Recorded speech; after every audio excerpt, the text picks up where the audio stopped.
Women tend to dislike those men who seem too nice to them, mainly because of basic biological tendencies and secondarily because of some social and individual realities of the modern age. If a man looks overly nice and overly modest to them and is a nice, respectful, and shy man, women tend to see him as a weak man who cannot contribute to the protection and feeding of the women themselves as well as their progeny. Please note that what is logically and biologically the matter here is not absolute protection or feeding, but a contribution that is greater than the woman's, because everyone knows that no human is an invincible god with an absolute guarantee of enduring power. Men are more visual in their sexual choices, spotting the slightest sign of women's getting older and less fertile, whereas women are more sensitive to social signs.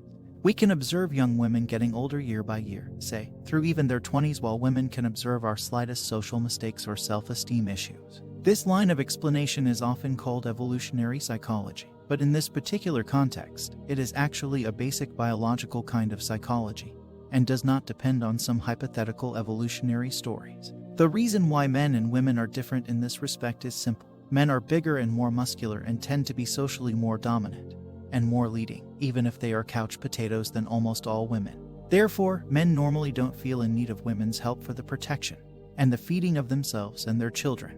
And so, they can afford to look primarily for physical signs of health and so-called good genes in a woman. Even though probably few men would be uncomfortable if a woman that may say yes to them is not only pretty but also rich and comes from a high-status family with good connections. Men usually or primarily need women's help not in protecting and feeding themselves and their children, but in taking nurse-like care of them.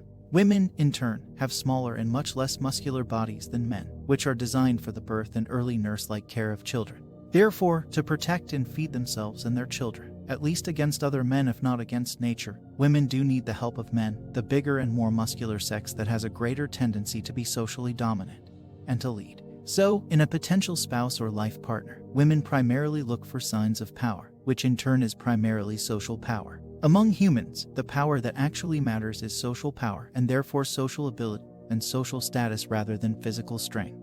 I guess the reason is quite simple again. Humans are social animals and are more similar in this regard to pack and herd animals rather than others such as eagles, and therefore they are powerful only as social groups. Then, it is indeed true that a shy and modest man, a nice man, gives the sign that he is not that socially powerful. But women can still avoid a kind of greed in their choice of men or husbands by realizing that it is impossible for most women to get socially powerful men. There isn't a sufficient supply of such men, since few of them can afford to be husbands or life partners of tens of women, all of whom desire the best for themselves. In our times, men are very often wise enough to figure out early enough that they will not get the prettiest and the sexiest young woman. Thus, they usually stop being too greedy in this regard on time.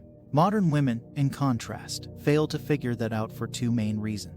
Unlike most of history, women are themselves socially very powerful now. In the past, almost all men had greater social status than almost all women, and therefore it was easier for most women to like a man unless he was the most unfortunate impoverished man who has raised an orphan and was treated like a pariah. Since modern women have been empowered, almost all men now are like most unfortunate men of the past to women unless a man has great skills at social domination or has exceptional social status. Women are constantly told in respectable books, in the respectable press, in the media, and in social media that they deserve the best and that they should not lower their standards. Unfortunately, when they are given such greed-inducing messages that are harmful to themselves the most women seem to be happy because an ego boost almost always feels good to most people.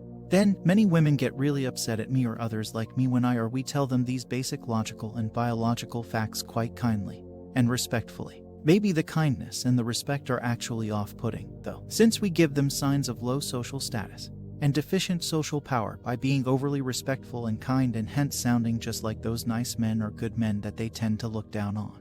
However, we have no choice. Sounding macho in this particular context will probably not work. It probably will not make women listen to us when we have to deprive them of the common ego boost.